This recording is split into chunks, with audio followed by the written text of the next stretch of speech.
علیکم ناظرین، آج کی اس ویڈیو میں ہم جانیں گے کہ رمضان کے آخری عشرے میں شب قدر کب ہوتی ہے اور حضور اقدس صلی اللہ علیہ وسلم نے حضرت عائشہ رضی اللہ تعالیٰ عنہ کو شب قدر کی کون سی دعا سکھلائی ہے۔ ایک مرتبہ حضرت عائشہ رضی اللہ تعالیٰ عنہ نے پوچھا، یا رسول اللہ صلی اللہ علیہ وسلم، شب قدر کب ہوتی ہے؟ تو آپ صلی اللہ علیہ وسلم نے ارشاد فرمایا، رمضان کے آخری عشرے کی تاک راتوں میں شب قدر کو تلاش کیا کرو، یعنی کہ رمضان کی 21، 23، 25، 27 اور 29 راتوں میں شب قدر کو تلاش کیا کرو۔ ایک مرتبہ حضرت عائشہ رضی اللہ تعالیٰ عنہ نے ارشاد فرمایا، یا رسول اللہ صلی اللہ علیہ وسلم، اگر مجھے شب قدر کا پتہ چل جائے تو میں اللہ تعالیٰ سے کون سی دعا مانگوں؟ تو حضور اقدس صلی اللہ علیہ وسلم نے حضرت عائشہ رضی اللہ تعالیٰ عنہ کو شب قدر کی یہ دعا سکھلائی ہے، اللہم انک عفو تحب العفو فاعف عنی، جس کا ترجمہ یہ ہے، اے اللہ تو بڑا معاف کرنے والا ہے، اے اللہ تو معافی کو پسند فرماتا ہے، اے اللہ بس تو ہمیں معاف فرما دے۔ آپ صلی اللہ علیہ وسلم نے ارشاد فرمایا ہے کہ رمضان کے آخری عشرے کی تاک راتوں میں اس دعا کو کثرت سے پڑھو، یہ شب قدر کی دعا ہے۔ اور حضور اقدس صلی اللہ علیہ وسلم ارشاد فرماتے ہیں، شب قدر ایک ایسی رات ہے جو تمام راتوں میں افضل ہے۔ اللہ تعالیٰ نے اس رات کو قرآن پاک کو نازل فرمایا ہے، اور اس رات اللہ تعالیٰ کی خوب عبادت کرو اور خاص طور پر قرآن شریف کی تلاوت کرو، کیونکہ اللہ نے اپنے کلام کو لوح محفوظ سے دنیا میں شب قدر کی رات میں اتارا ہے، اور اس رات قرآن پڑھنے کی بہت زیادہ بڑی فضیلت آئی ہے۔ اور قرآن تو اللہ تعالیٰ کا کلام ہے جو کہ تمام کتابوں سے افضل ہے، اور اللہ تعالیٰ نے اس تمام راتوں میں افضل رات میں اپنی تمام کتابوں میں افضل کتاب قرآن شریف کو نازل فرمایا ہے اور شب قدر کی رات میں اتارا ہے۔ قرآن پاک اللہ تعالیٰ کا کلام ہے، اور اس رات قرآن پاک کو پڑھنے کی بہت زیادہ بڑی فضیلت آئی ہے، کیونکہ قرآن پاک تو اللہ تعالیٰ کا کلام ہے جو کہ تمام کتابوں سے افضل ہے، اور اللہ تعالیٰ نے اسے تمام راتوں میں افضل رات یعنی شب قدر کی رات میں اتارا ہے۔ قرآن پاک تو اللہ تعالیٰ کا کلام ہے،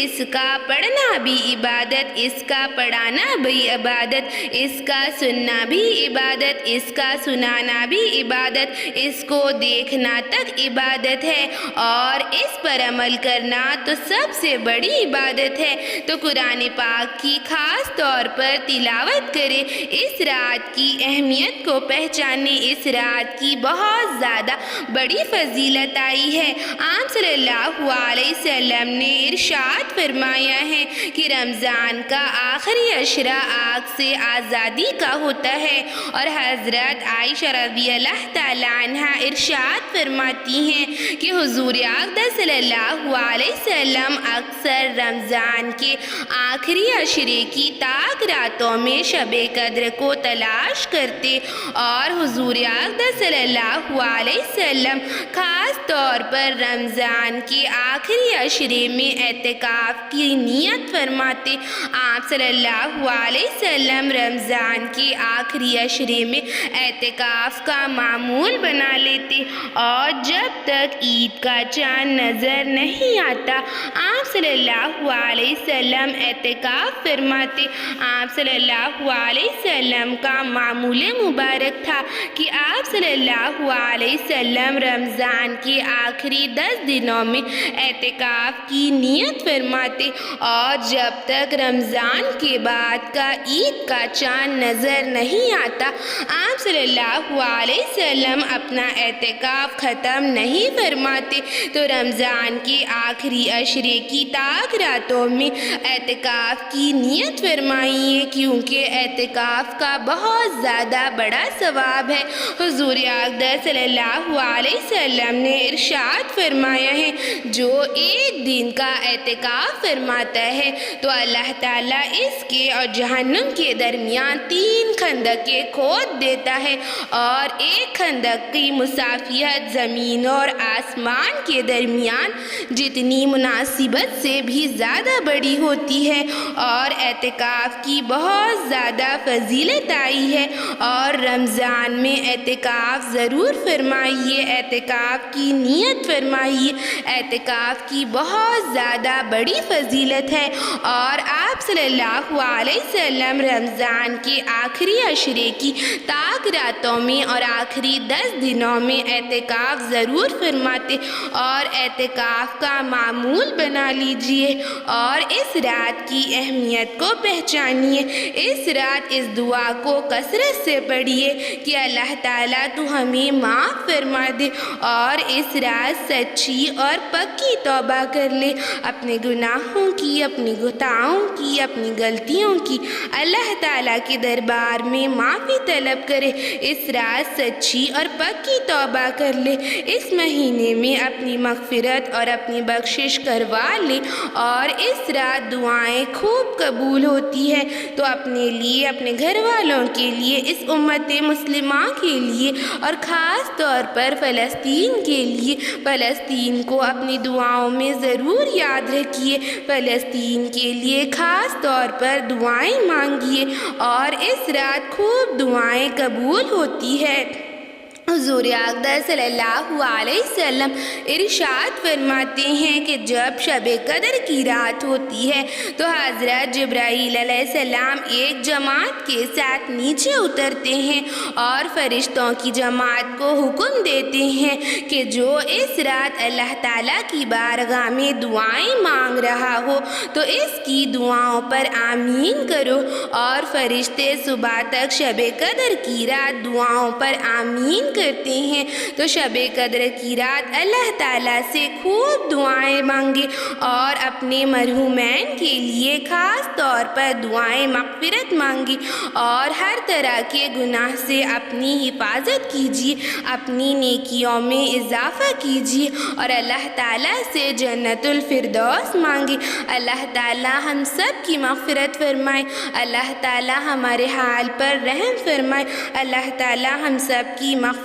فرمائے، اللہ تعالیٰ ہم سب کو جنت الفردوس میں جگہ عطا فرمائے۔ اے اللہ تو ہماری مغفرت فرما، اے اللہ دنیا اور آخرت کی کامیابی عطا فرما، اے اللہ دنیا اور آخرت کی بھلائی عطا فرما، اے اللہ دنیا اور آخرت کی عزت عطا فرما۔ اے اللہ ہمارے گناہوں کو معاف فرما، اے اللہ ہماری خطاؤں کو درگزر فرما، اے اللہ ہم تجھ سے سچی اور پکی توبہ کرتے ہیں، اے اللہ ہم سب کی مغفرت فرما، اے اللہ جھوٹ غیبت چگلی سے ہماری حفاظت فرما، اے اللہ امت کی مغفرت فرما، اے اللہ جو رشتوں کے لیے اپنے بچوں کے لیے پریشان ہیں انہیں نیک جوڑا عطا فرما، اے اللہ جو پریشان حال کی پریشانیوں کو دور فرما، اے اللہ جو ناحق مقدمات میں مبتلا ہیں ان کی رہائی کے فیصلے فرما، اے اللہ ہمارے عبادات کو قبول فرما، اے اللہ ہماری ٹوٹی پھوٹی عبادات کو اپنے دربار میں بڑا چڑھا کر قبول فرما، اے اللہ عبادات میں جو بھی غلطیاں، جو بھی کوتاہیاں ہوئی ہیں ان سب کو معاف فرما، اے اللہ یہ رمضان کا مہینہ گزر چکا ہے، اے اللہ ہم اس کی قدر نہیں کر پائے، اے اللہ تو ہمیں معاف فرما، اے اللہ ہم سے جو بھی غلطیاں ہوئی، جو بھی گناہ ہوئے ہمیں معاف فرما دے، اے اللہ ہماری ٹوٹی پھوٹی عبادات کو اپنے دربار میں بڑا چڑھا کر قبول فرما، اے اللہ ہمارے روزوں کو قبول فرما، اے اللہ ہماری تراویح میں قبول فرما، اے اللہ جو تراویح میں غلطیاں ہوئی ان سب کو معاف فرما دے، اے اللہ ہم سب کی مغفرت فرما، اے اللہ جنت میں اعلیٰ مقام عطا فرما، اے اللہ ہمیں مانگنا نہیں آتا لیکن تجھے دینا تو آتا ہے، اپنے فضل سے عطا فرما، اے اللہ جو ہمارے لیے بہترین ہو وہ عطا فرما۔